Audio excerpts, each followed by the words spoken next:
Speaking of Mr. Beast, parang may video nila, pwede ba natin banggitin? Yung gumawa Sila Von, billionaire gang. Gumawa sila ng video about Kinukuha niyang ninong. Hindi ko kasi natapos eh.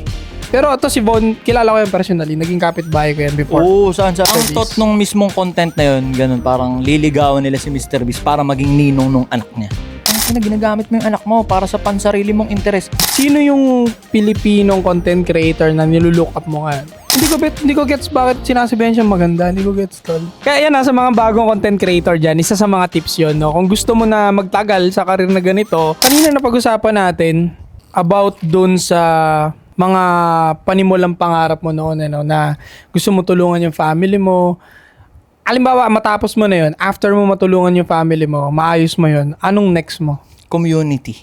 Tutulong ka sa community. Yung bansa mismo, pre. Ito, pre, pinaka-ambisyosong dahilan kung bakit ako rumaratrat. Kasi sinasabi nila, putang na, maglaylo ka naman, masyado kang perang-pera, masyado kang grindset mindset, papapera. Ito ang pinaka-ambitious na dahilan kung bakit kailangan kong maging multi-billionaire. Hanggat may nakikita akong tao na palaboy na natutulog sa ilalim ng tulay, kailangan maging mayaman ako. Aalisin ko yun doon, bibigyan ko sila ng something na hindi na sila magiging palaboy. Kasi ano yun, pre? Hindi ko alam kung ano eksaktong Bible verse, pero parang divine order yun, pre. Di ba ginagawa mo lahat para sumarap yung buhay mo? Para sumarap buhay ng pamilya mo, ng kamag-anakan mo. Mandamay ka ng sarap. Ultimo, hindi mo kadugo. Ayun yung purpose ng buhay mo eh. Hindi siya pang sarili. Nagmumukha lang siyang selfie sa umpisa kasi nga nakafocus ka sa sarili mo eh. Ikaw yung makinarya eh. Pero pag ito sumabog ng sagad, ang dami kong kilala, pre. Ang dami kong kilala na hindi natin kilala. Pero lintik yung ambag sa society. Lintik tumulong sa kababayan. Pero hindi sila nagpapa-name drop. Walang may idea na sila pala yung tao sa ganung galaw, kung bakit may ganung galaw para makatulong sa ibang tao. Ayun yung last mission mo. Kailangan mong maging impact sa society, maging impact sa bayan na kinabibilangan mo, sa bansang kinabibilangan mo. Kaya hindi lang millions yung tinutukoy ko, pre. Putangin na billion, pre. Parang ginagawa na ni Mr. Beast yun, pre. Di ba may mga bansa na walang access ng tubig? Oo, tinutulungan niya, tapos kino-content niya. Ayun na. Ikot lang ng ikot. Yeah, ayun na yun. Speaking of Mr. Beast, napanood mo yung video nila, pwede ba natin banggitin? Yung gumawa sila Von, billionaire gang. Gumawa sila ng video about Kinukuha niyang ninong. Hindi ko kasi natapos eh. Pero ito si Von, kilala ko yan personally. Naging kapitbahay ko yan before. Oo, saan? Kailangan babanggitin, pare. Hindi. Basta dyan lang, pare. Alam ni Von Ordon yan. No? Pati sila Young A pala. Young One tuloy. Young A, di ba? Young One tuloy. So going back, gumawa sila ng video. Hindi ko natapos eh. Ano ba nangyari? Parang gusto niyang gawin ninong si Mr. Beast. Ang thought nung mismong content na yun, ganun, parang liligawan nila si Mr. Beast para maging ninong nung anak niya. Oo, sobrang hirap nun, pre. Gagawin nila lahat, pre. Pero ano yun Mission Impossible yun Totoo. Sobrang Mission Impossible nun. Pero hindi imposible. Hindi imposible. Binabas siya eh. Diba? What do you think of it? Anong tingin mo? Anong insight mo? Anong masasabi mo? Sa akin, goods yun, pre. Goods. Totoo yung sinasabi ng mga audience. Anong alam ng anak mo dyan? Diba? Ba't kukunin mo ninong yan? Hindi niya kilala yan. Ikaw yung may gusto niyan. Kasi ba't sinasabi mong para sa anak mo? Anong alam ng anak mo dyan? Hindi niya kilala yun. Pero ang good thing dun, pre. Well, wait. Lahat naman siguro ng magiging ninong ng anak mo, hindi naman kilala ng anak mo. Hindi, ang point ko, hindi naman kilala ng anak mo talaga. Kahit sinong simpleng tao ilagay mo dyan. Totoo. Kasi baby pa yun eh. Yeah. So yun lang. Sinasabi ng tao na, ginagamit mo yung anak mo para sa pansarili mong interes. Actually, ganun talaga. Kagaya ng sinabi ko kanina, kung gusto mong maging impactful sa society, sa mundo, sarili mo muna talaga. Pwedeng totoo, pansariling interes. Pag naging puta, kumpare mo si Mr. Beast, dalimaw ka nun. Mamaw yun. Yung ginagawa niya pa lang ngayon, katakot-takot na engagement na yung nakukuha niyan. Pero sure ako off-cam, may ginagawa yung something. Like what? May ginagawa siyang something na in return. Kasi billionaire gang sila, 'di ba? Marami nang pinipera yung mga 'yan. Hindi lang sila iba't ibang malalaking tao ngayon sa industry na sure pumipera na ng malaki. Sure ako off-cam, may mga ginagawa yan na in return. Kaya ako marami ako nakita na natulungan ni Von Ordoña rin talaga. 'Di ba? Especially sa mga probinsya. Yung iba hindi niya binilag, yung iba binilag niya, pare. Marami rin talaga natulungan. Kaya kung sabihin natin, sabihin na natin pansariling interes 'yun. Siya yung pinakaunang mag-gain dun. Ganun talaga nag-work. Yep. Hindi pwedeng makatulong ako sa society nang hindi ako yung unang nag-gain. Paano ko kayo tutulungan kung wala akong pantulong sa inyo? Yup. Mag-create ako ng mga method, mag-create ako ng mga something na magpapasabog sa akin para masabugan kayo ng shrapnel. Parang ganun, di ba? So, sa akin, goods yun, pre. Ganun naman lahat yata ng mga philanthropists. Parang Oo. nagsimula muna sa... Naging selfish muna yun. Oo. Kailangan ko kasing lumago muna. Yeah. Bago kita bigyan ng ambon, diba? Hindi ka, sinasabi ko rin yun eh, yung mga sinasabi, hindi, pwede ka nang tumulong kahit wala ka pa. Ang problema kasi dun sa ganong idea na Limited yun. yung bukod sa limited, hindi sustainable, ikaw mismo nauubos ka eh. Baka dalawa kayo malunod nun. Tangina, tsaka pag hindi ka well-tindig, pinilit mong tumulong, mabilis ka lang ding malilimutan at hindi ma-acknowledge. Yup. Di ba? Pero kung well-tindig ka, andyan ka lang. Di ba? Makaka-inspire ka pa, diba? Oo. Puta, mayabang Pinoy. Tumulong ka, tulong din ako. Ganon nga yung magandang yabang ng Pinoy. Kaya para sa akin yung ginagawa ni Von, tangina good shit yun. Tsaka wala namang mawawala eh. Hindi ko lang get sa mga Pilipino. Ito, hindi ko naman sa kinakampihan si Von. Yung sa comment section lang na sabi mo nga ang dami nagbabash, daming ganito, ganyan. Oo, aminin ko, medyo cringe yung paggawa na yung Oo, video niya. Ang cringe talaga to the point na cringe agad. alam din nila yan. Oo, matatalino yun. Pero ang inaano ko lang sa mga Pilipino, parang anong epekto nun sa'yo? Parang masyado kang affected, 'di ba, yung mga Pilipino na G masyado na, 'di ba? Alayaan nyo sila, trip nila yan eh. Alam mo yun, wala naman silang sinasaktan, 'di ba? So be it. Kaya nga may idea ng hindi para sa lahat. Mas kumalat dito sa Pilipinas yung hindi para sa lahat na idea. Tapos, bilang na bilang sa kamay, mapapangalanan mo kung sino lang yung mga nagiging malupit at mga nagpo-proceed sa buhay dito sa Pilipinas. Kasi nga, majority sa Pinoy, mas gusto nilang manood. Manood lang. Tas yan, mang-criticize ng kung sino. Manita, no? O, tas pag chinek mo yung personal nilang buhay, wala naman. Kaya bilang na bilang lang sa kamay kung sino yung mga nagpo-proceed sa buhay dito sa Pinas. Diba? Hindi talaga lahat tumatagos. Kasi nga, ogag Pinoy eh. Mas gusto nating mga ilam eh. Parang, magko-comment dyan. Parang ikaw. Nangingialam ka sa mga issue na wala ka namang ano. Pero ako may method ako. Pumipera ako dahil doon. Yeah. Diba? Commentary kasi yun eh. Entertainment kasi ng commentary yun, di ba? Ikaw, tinype mo lang. Isang delete lang namin dyan. Wala ka namang Tangina, ayun nga yung sinasabi ko sa kanila, pre. Yung hate comment mo, aabot ng isang dangkal. Putay kung i-delete ko yan.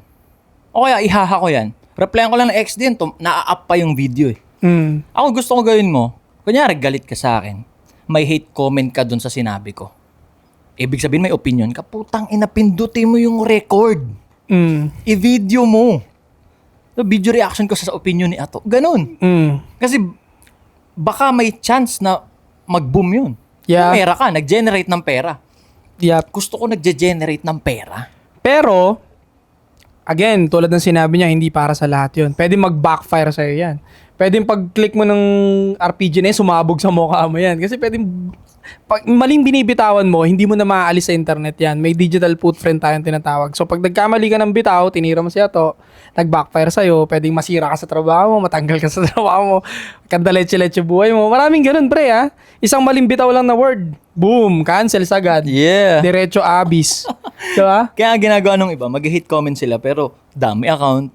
Pero walang ano. Wala. Sila lang yung hindi nag-benefit dun sa ginawa nila. Bukod sa negative energy Totoo. kasi yun. Tangina, nag-create ka ng okay, sabihin natin hindi mo natripan yung sinabi ko. Tangina, ba't di ka nag-scroll up? Mas pinili mo, tangina, mas okay kung ganito eh. Kasi ganun eh. Di ba kaya lang nagkakaroon ng hate kasi may naiisip ka na pwedeng nasa isip mo mas malupit ka sa akin, mas malupit ka sa kanya, mag-hate comment ka, bibitaw mo yung opinion mo. Di ba? Pero negative energy siya. Hindi siya nag-generate ng something positive kasi hate comment eh. Pero kung binidyo mo, may chance na mag-boom. May engagement ka. Yeah. Oo. Ikaw yung hindi nag-benefit. Kami, nag-comment ka sa amin, engagement sa amin yun. Comment ka eh. Na-up yun, lahat ng friends ng profile na yan. Nakita nila, nag-comment ka sa page ko, hindi pa sila naka-follow. Pwedeng binasa nila yung comment mo, pinili nila yung video ko. Ako yung nag-benefit. Di ba? Yup. May iba lang ako. Sino yung Pilipinong content creator na nilulook up mo ngayon? Sa YouTube, Si Pinoy, Kong ah. TV, syempre. Kung TBY. Si Kong TV. Kasi siya, nasubaybayan ko siya, pre. Ano, okay. Ayun, may gang sa inyo, pre. Ayun, Chicken feet gang. ganyan yan, pre, oh.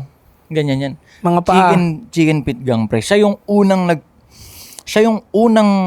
bumutas nung industriya. Siya yung unang bumraso sa industriya na putang na hindi kailangan guwapings ka, hindi kailangan galing ka sa mayamang ganto ganyan. Isa akong pangit na lalaking makulit, tatagusin ko yan. Siya yung unang gumawa nun. Na ayun din yung ginagawa ko ngayon. Kaya siya yung nilulook up ko sa sa buhay internet.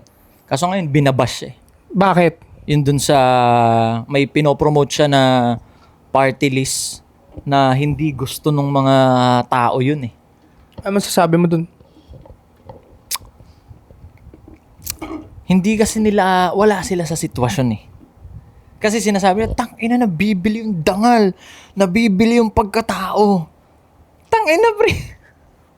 Sinabi ko na ito nun eh. Sasabihin nyo sila kung na ganun, na kasi tangina, nabibili pala yung pagkatao nyo, ganito, ganyan. Like for example, hindi ito yung binayad ah.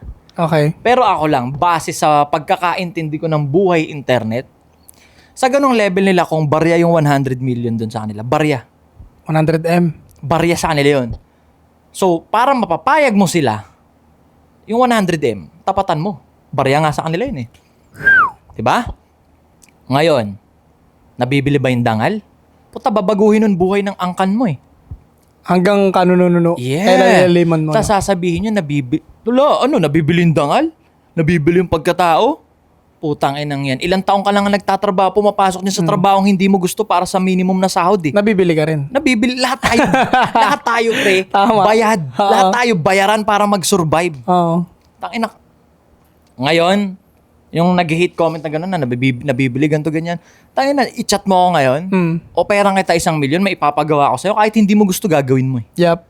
Saka binibili ka rin araw-araw eh. 500 nga lang. 700 nga lang. Diba? Lahat tayo bayaran. Ito yung ginagawa namin. Ako, personal, hindi ko gagawin to. Hindi ako magpapasikat kung hindi ko tinatanaw to na magiging malaking pera to someday. Lahat tayo bayad. Ano ang ayaw mo sa pagiging sikat? Wala. Ikaw, meron ka ba? May mga Di ayaw naman ako ka ba? sikat, pare. Nasa middle ano lang ako eh. Pa lang. Oo, nasa middle shit pa lang ako. Kahit tayo. Kahit ako, pre. Ang pamantayan ko lang sikat, pre, yung hindi na nakapag-mall. Example. Putang ina, pagpasok sa mall, dudumugin. Name drop. Example. Si Kong TV, gano'n. Mga ganong level, no? Hindi na siya nakapasok ng SM, pre. Kasi dudumugin siya. Diba? Ganun Kung hindi na siya ko. pwede maglakad doon na normal. Hindi na. Kailangan may kasama na siya mga Delikado na rin yung pag gano'n, no? Nakakatakot na rin, no? Baka saksakin ka, buhusan ka ng acid, oh, di ba? Ako, kahit Yung mga hindi ganun pa ako baliw, sa eh. ganung level, pre. Wala pa ako sa ganung level ng sikat. Ako, nasasabi, wala akong hindi gusto sa pagiging sikat. Kasi sabi mo, mawala yung privacy mo. Wala, ano yun? In-anticipate ko yun. Alam ko sa sarili ko yun na Alam mo nang yun. darating ka sa ganun? Oo. Wala akong pake. Alam nila yan. Nakikita nila ako, kumakain ako sa ganito ganyan. Pag may magpapapicture, tatayo ako.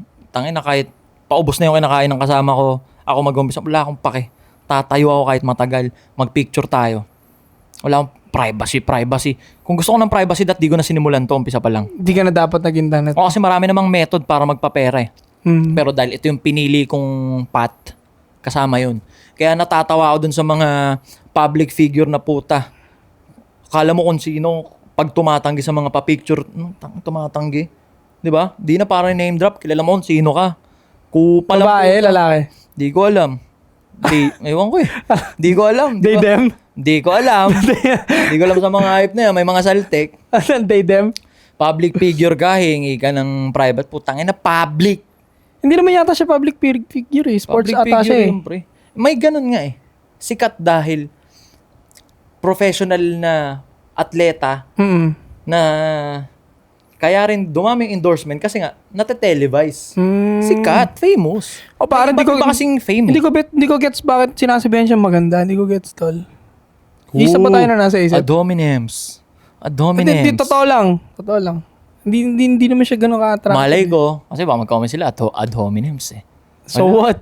Wala. Alam mo May yun. iba't ibang uri ng kasikatan. Yun siya, sikat siya sa pagiging atleta. May mga sikat naman sa pagiging boksingero. Sa pagiging atleta, pwede. Magaling siya kasi professional siya eh. Pero, Wala, once nga, kahit ano pa yung uri ng kasikatan mo, basta kasikatan, public figure ka. sa bagay. Wala. Bakit kasi sikat kung wala kang audience? Hmm. Yun na nga yun eh. Kaya ka sikat. Kasi may mga audience ka. Yung mga audience mo, utang na loob mo dyan yun. Kung bakit ka sikat. Tama. Kung bakit ka may endorsement ng ganitong brand. Kasi may audience ka. Tignan mo tol, isang simpleng move lang niya na ganun, lumagapak talaga ng sobra yung yung image tol. Ganun kalala, no? 'Di ba? Kaya ang hirap. Kaya ayoko magbigay ng image na mabait eh. Yeah. Gusto ko sa internet walang ya tayo eh, kupal tayo eh. Totoo. Kasi tingnan mo, pagka tayo nagsuplado tayo ng ganun, nakita tayong ganun, videoan tayo, si Ato, nagsuplado. Eh di kupal naman talaga yun eh. 'Di ba? Hindi ka nila ika-cancel tol kasi alam nila ganun ugali natin, balagbag, 'di ba? Pero ang maganda, ito ang maganda. Maganda na yung kupal ka sa internet, tas sa tunay na buhay okay ka. Ayan. Pero, ang pangit lang doon sa good ka sa internet, ang bait-bait mo, makitaan ka nila, hahanapan ka nila eh, kahit hindi ka nila makitaan eh. Dapat may pangit yan. Ganyan na ugali ng Pinoy, tol. Kupal Pinoy. Oo, masyadong mabait siya to. Hindi, may masamang ugali yan. Hahanapan ka. Eh kung kupal ka sa internet. Wala, kupal talaga yun eh. Hindi, Oo. kupal ka sa internet, tapos makikita ka nila sa personal, mamimit ka nila, tapos okay ka naman pa.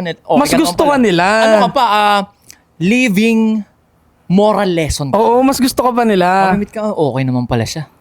Hindi pala nagja-judge based sa nakikita mo digital. Ano ka pa, living moral lesson. Next time, hindi na ako magja-judge based sa kung ano lang yung nakikita ko. Hanggat di ko siya namimit in person, hanggat di ko siya kilala personal. Hindi ka mag-ano. Kaya yan, sa mga bagong content creator dyan, isa sa mga tips yun, no? Kung gusto mo na magtagal sa karir na ganito, dapat medyo kupal yung ugali mo. Huwag ka sobrang mabait na sagad. Kung gusto mo ng kung gusto niya ng may pinoportray na karakter, mas piliin mo yung kupal ka dito sa internet. Bigyan ko yung example, pre. Rendon Labrador. Ayan. Tangina, pag na-meet nyo sa personal yan, iba yan, pre. Pakabait. Isa pa, Kiko Matos. Oo. Sabi nga nila si Kiko, mabait daw yan, pare. Tangina, pag na-meet nyo yung mga yan sa personal, Diyos ko po. Chill guy daw yan, pare. Yeah. Dami nagsasabi sa akin. Sino pa bang madadrop ko na ganyan na puta sa personal okay?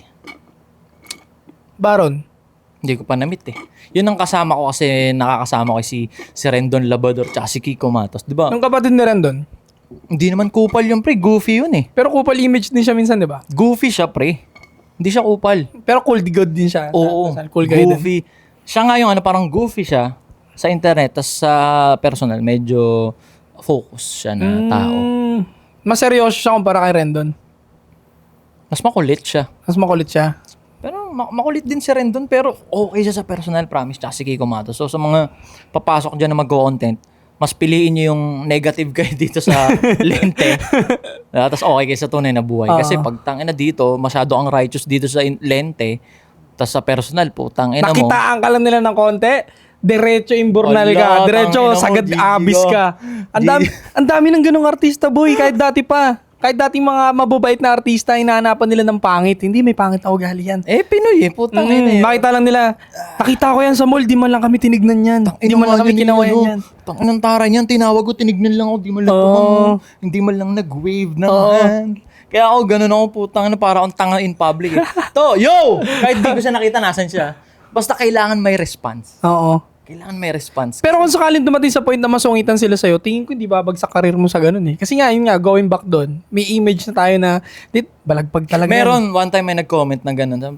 Tang ina niyan, binubusin ako ngayon sa daan. Ang suplado ayaw mamansin. O, pinansin ba? Na comment section. Wala, di ba? Hindi Ako ka... ang pumansin, nireplyan ko.